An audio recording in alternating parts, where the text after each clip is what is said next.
ខ្ញុំឈ្មោះសិបើរាល់ថ្ងៃនៅចិត្តនឹងដែរបងហើយជាខ្ទង់4គីឡូពីសាលាចាហើយខ្ញុំមកលក់ដូរអនឡាញ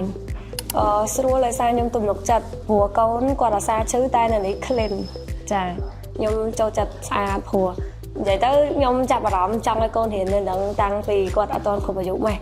ចាដោយសារឃើញគ្រូគាត់មានសុជីវធម៌ល្អរស់រាយរាក់ទាក់ហើយទីធ្លាសាលាធំសំខាន់ស្អាតព្រោះដោយសារគាត់អាសាឈឺអញ្ចឹងណាចាហើយថ្នាក់រៀនក៏មនុស្សល្មមគួរសមអូនរៀន K2 K1 ចិត្តដល់ K2 ហើយរៀន13ខែគ្រូឲ្យឡើងដោយសារគាត់ចេះច្រើន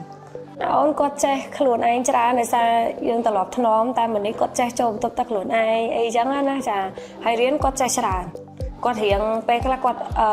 ដូចថាយើងត្រឡប់ធ្នមគាត់ពេលខ្លះគាត់នៅរៀងងាកអត់ចង់មករៀនដោយសារបែកម៉ាក់អញ្ចឹងប៉ុន្តែ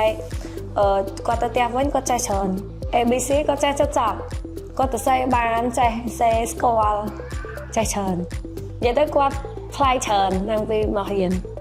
ហើយបើកូនខ្ញុំស្រីហ្នឹងគាត់រៀនអ្នកទី5គាត់ធំហើយគាត់រៀនផ្លាស់ប្ដូរដែរកាលពីមុនគាត់រៀននៅសាលាផ្សេងតែយើងកុំនិយាយចាស់រៀននៅសាលាផ្សេងតែដល់ពេលមករៀននៅនេះគាត់រៀនសុជីវធម៌គាត់រៀនគ្រាន់បើចាគាត់មានរបៀបជាងមុនធ្វើខ្លួនអីលក្ខណៈបែបរៀងនិយាយទៅយើងដឹងថាកូនប្លែក